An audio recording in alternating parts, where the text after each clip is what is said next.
Hello, everyone. You are welcome to another lesson in speaking Yoruba with ease. It's a good one to be back and to be able to take you in another class today.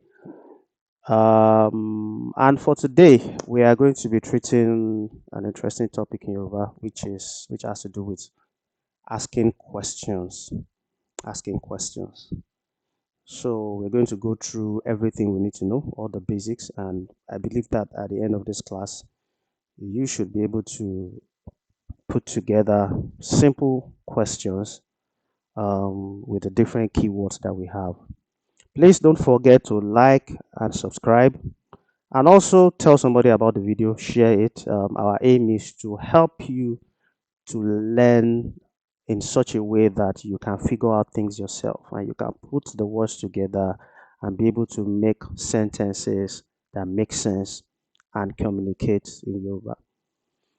So, we'll be going into the main thing. We are going to be looking at questions with respect to the keywords that we use to introduce questions in English, and which are the what, the when, the where, the who, and the do, the does, is, are, was, where, which are all the like the do family. Let me put it that way. And all of this we're going to be looking at today comprehensively. Okay, so we will without much ado, let's go for the first one, which is the what. What? So, how do you say what in Yoruba? One thing to establish first as I go into this is this. Now, in English, you will say what is, what are, what does, you know, you typically put something after the what before you go on to the rest of the question. Now, in Yoruba, the is, the are, the does, everything you put after the what is not really said, like spoken in Yoruba. It's not really spoken. Or rather, I would say that what is, what are, what does, whatever it is, all of them are the same thing. Let me put it that way. So let's just say all the is, are, where, I mean, is, are, does, and everything that comes after the word, they are all treated as the same thing. So at the end of the day, what you have for what or what is, what are, is kini, right? Kini is like what is, the same thing as like what are, or it can even be just what if you want to use it like an exclamation, like what, what, kini, right? It goes that way. So this thing I just explained is going to be applicable for the where, the when, the who, and everything else, right? Instead of there's no difference between where is and where was and where are and where does.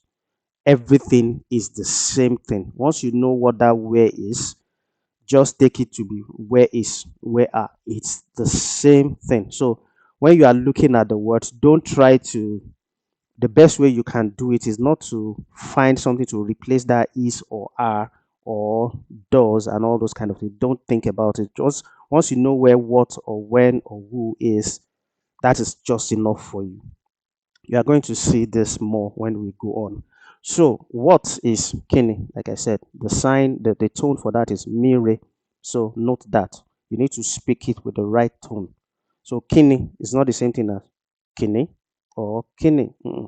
It's kini, mire. So you can also write this together like kini, just to make life easy for you. Kini is also valid. Now let's look at some examples.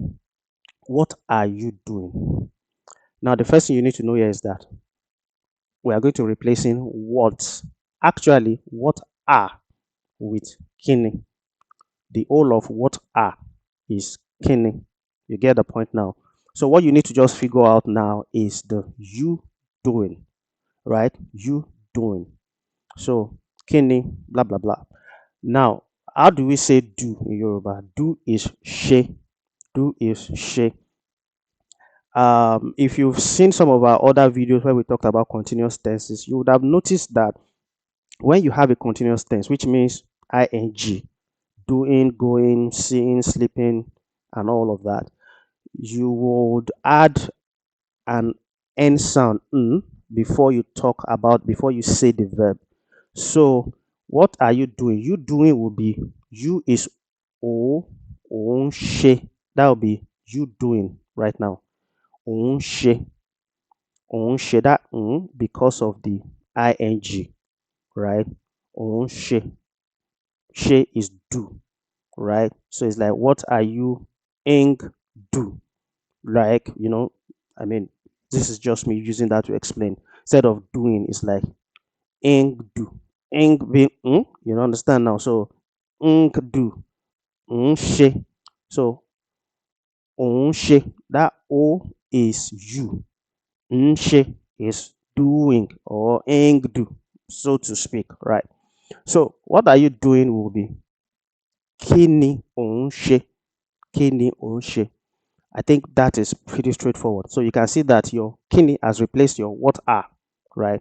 While your onshe is now your you doing or you ing do, ing she, right? Okay, I guess that is clear. I mean, once we have this foundation, you see that constructing other questions will be really easy. Let's go on. Okay, so something to say here. Typically in Yoruba, you try to avoid having two vowels follow each other, especially if they are two different words, right? So in this case, you have ni from the kini, right? Then you have unshe. So that o that comes next is following the I of the ni, right? So when you have things like this in Yoruba, Yoruba will typically contract the I and the O, possibly eliminate one of them, right? Now, in the case of questions this way, kini, tani, and all those which we'll go to, instead of the N here, by the time you are contracting, that N is changed to an L. Why is it done that way? I can't really say, but I think it just makes for a smoother speaking experience. But that is the convention. That is how it is done. So kini onshe is the same thing as kilo onshe, right? You see that I've thrown away that I after ni now, and I've changed the N to an L. So that's just it. Kilo onshe. Now, if you say kini onshe, it's actually valid. It's good Yoruba is correct. However, it's not as fluent, or it doesn't show you as somebody that speaks Yoruba frequently. I mean, that speaks fluently. Let me put it that way. Typically, what you hear is kilo onshe. It's easier to say kilo onshe than kini onshe. You understand? So I would say that go for the kilo onshe form, right? If you really want to speak Yoruba as somebody that knows it very well. But the kini onshe is valid as well. Okay, I hope that is clear. So let's move on. We'll see other examples. What am I eating? Now, in this case now, let me give you some hints to how you can construct it. You already know what the what am is. I told you anything that comes after the what, it doesn't matter. You use that same word to put the two of them together. So what am, that is settled. You know what that is. It is je, right? It is je. And I, in this case, will be mo. I, mo. We have a lesson on all these pronouns. You can check them out. You can check out the lesson. I is mo. So in this case, I think you should be able to figure this out. Don't forget, eating is continuous. So if you want to make it easy for you in Yoruba, it will be like ing it, ing it, which that ing will not be with that end sound. So it is je. So eating will be like je. While the I, which is mo, will now be monje, monje. I guess that should be clear. So what am I eating? Clearly, kini monje. Simple, simple. I think it's clear, right? I think that works. Now, in this case, are we able to contract the kidney and mo? No. Why? Because the mo is starting with a consonant, not a vowel. So there's nothing to contract here. If it was what are you eating, which is kini onje, that would have been, you could have contracted that to kilo onje, right? Just like we did for the other example. But in this case, it is kini monje, and it just has to stay that way, no contraction. All right, let's see. Yeah, I've actually talked about this already while I was talking just now, so you should know what this is.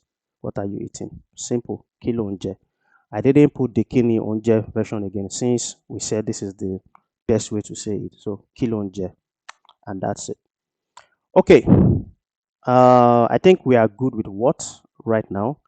You can find a way to play around with this, but these are the basic things you need to know about that. Let's move on to when. When. So for when is nigba woni. I can see that this one is a mouthful, but yeah, it's what it is. Um, Let me go into details a bit. This you don't need to worry yourself about this, but nigba woni, you can see that it's actually a combination of words, right? Literally is more or less saying when is the time or what is the time when, something like that. I mean, don't take it word for word. I'm just trying to explain why you have it split this way, right? So it's like what is the period when, or what is the time when, which is okay. Let me say what is the time that, something like that. Let me put it that way.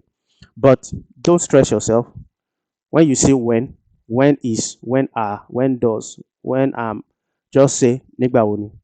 Yeah, don't worry about how it is formed. That is what the representation is. The tone for that is mi do re re nigba wo ni. Now there are contractions that can come in here. You already see that. I mean, this ni igba can go to nigba actually normally. So you can just say nigba wo ni and just put these things together when you want to write it. It's fine, right? Nigba wo ni, right? So that works. When is, when are, nigba wo ni. Sometimes some people will say igbawoni is also valid, right? Igbawoni is also valid. Nigbawoni or igbawoni, both of them are good. So we'll go to some examples again, and by now I think you should be able to figure this out. I'm using a lot of these examples in the continuous tense because I just want to use the opportunity to help you to be conversant with the continuous tenses as well, right? So when are you coming? Come in this case is bo. Bo, bo. So when a will be negba will ni, right? U is o, right? So in this case, it will just be what? Negba will ni bo. Negba will ni bo, right? So contraction opportunity is also here. Let's see what that will be. I know you would have figured it out already. Negba will bo. Right. The ni o has been changed to lo. So nigba wo lo ń bọ̀. This is how you typically say it as a fluent Yoruba speaker. Okay, let's see. Yeah. Okay. This example here is when you say you in Yoruba, you can actually be representing the informal one, which you normally use to refer to your mates or people younger than you know, and all that. Then you also have the form you use to address people older than you that you want to show some respect for, or the fact that you just want to show the respect for a person. Could be maybe because you are not so familiar with them or you just want to respect them. So instead of O in that case, you say eh, right? So that is why when are you coming can also be nigba wolembo. It's left for you to figure out. I mean, you will know the context who you are talking to know whether you say O or E. There's another lesson on that actually, but that will help you to understand this better. Okay, let's go to another example. When are we going? This should be straightforward. Nigba wo ni à law. Go is law, right? And going, you understand why this N is here and law, right? While the A is for the we. So contraction, nigba wo là ń lọ, which is how you should, I would advise you to say it. Nigba wo là ń lọ. Okay, fine. Let's move on to the next keyword, which is where. Where. So where is neboni? Neboni. That is where are, where is, where does, where whatever. Everything is neboni. So like I said before, you don't have to worry yourself about the exact verb, so to speak, that comes after the where.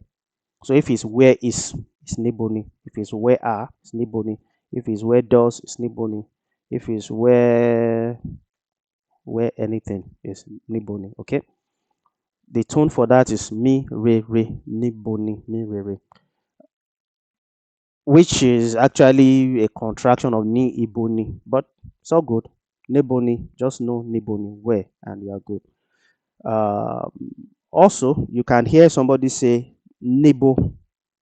Now, you use nibo. Nibo is used more like an exclamation, standalone, a standalone question. It's just like saying, asking just where in English. Oh, there's a concert holding. Where? Right. In that case, you can say niboni for that in Yoruba, but you can also say nibo is acceptable. You can just say where nibo. However, if you want to say where is it or where is it happening, you won't say nibo alone now. You have to say niboni because now you have put where is now. So that will be niboni, or so that is why that is the form that you have here. You actually hear people, if you have been close to Yoruba people, you hear Nibo a lot. Nibo, sometimes it's just an explanation, even it's a slang sometimes. But it's all good. I hope what I've explained now is clear. So let's go into some examples, see what we have. Okay, so the first one here is where are we going? I'm bringing this go back. I mean, I just need to be familiar with it. Go is law, and we have going, so you know what to do with that. The we is are. So where are we going? Níbo and lo. Níbo and lo. Níbo and lo. Okay. Contraction. Should have noted that. Níbo là ń lọ. Say it this way. Níbo là ń lọ. Where are we going? And you are good. Another example. Where is Jide?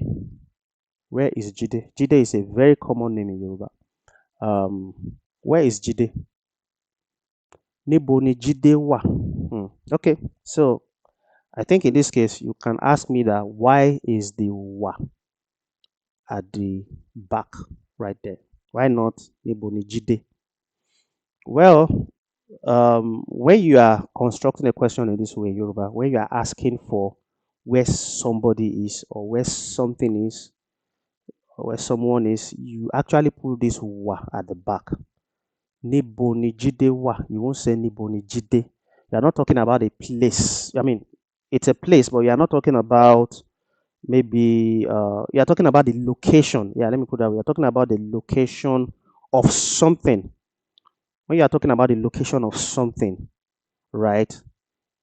You actually put this wa at the end. So if I'm looking for my food, right? Food is onje, right? So I would say niboni onje mi, my food. Niboni onje mi wa. I won't say niboni onje mi.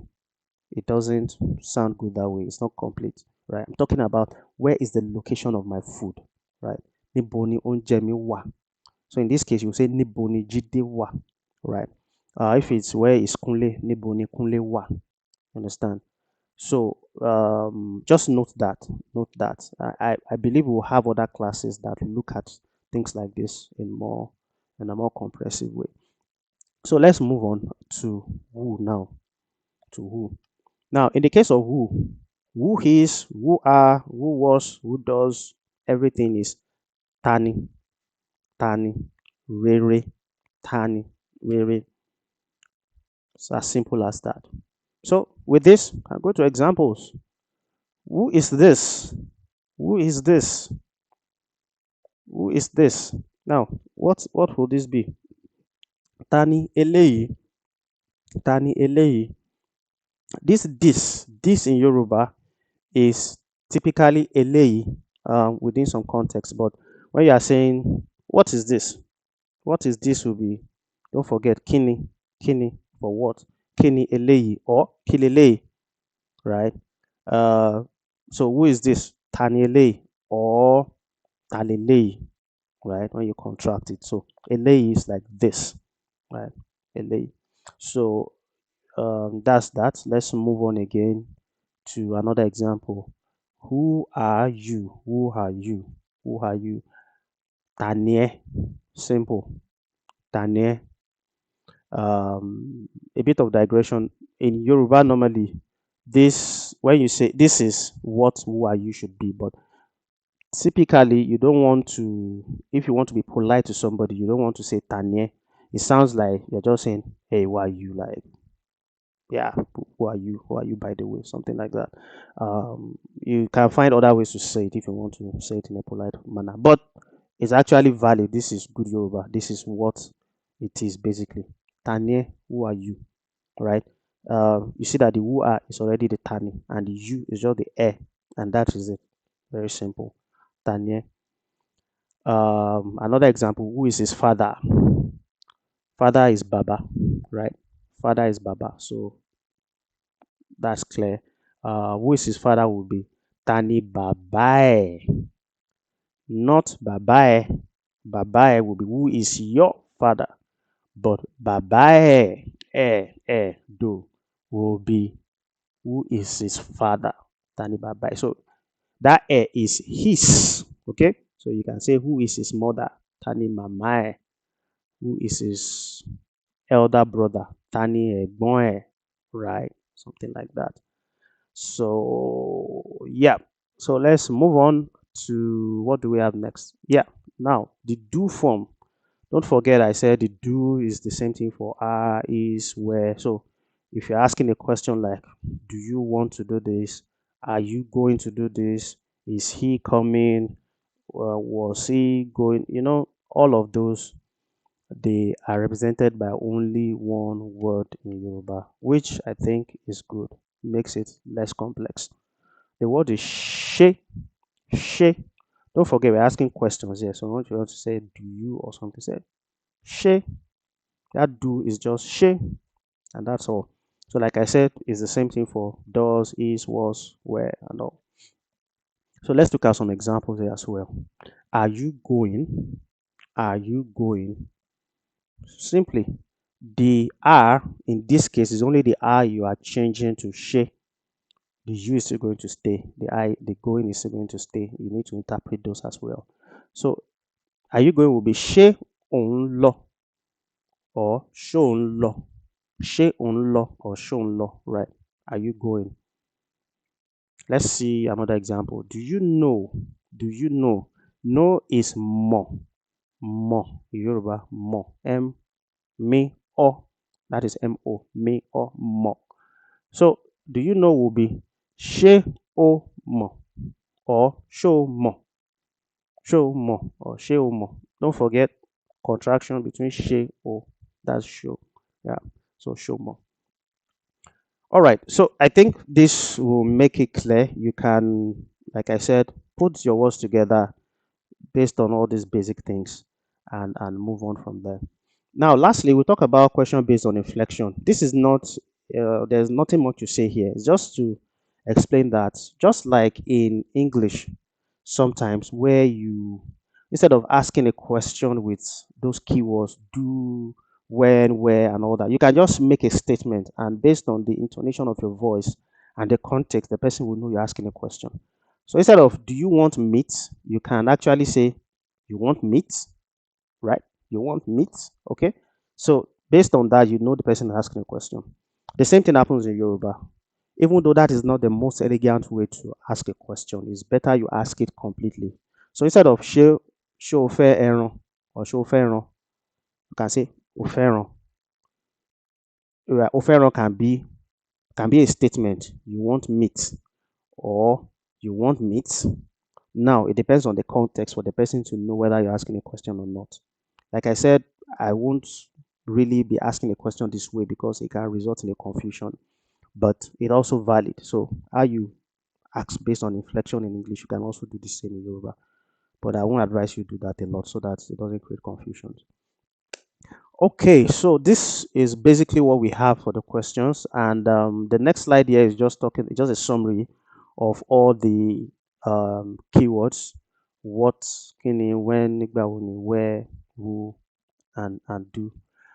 Don't forget that for the what, when, where, and who, whatever word comes after the what or the when or the where is already swallowed up in this interpretation here.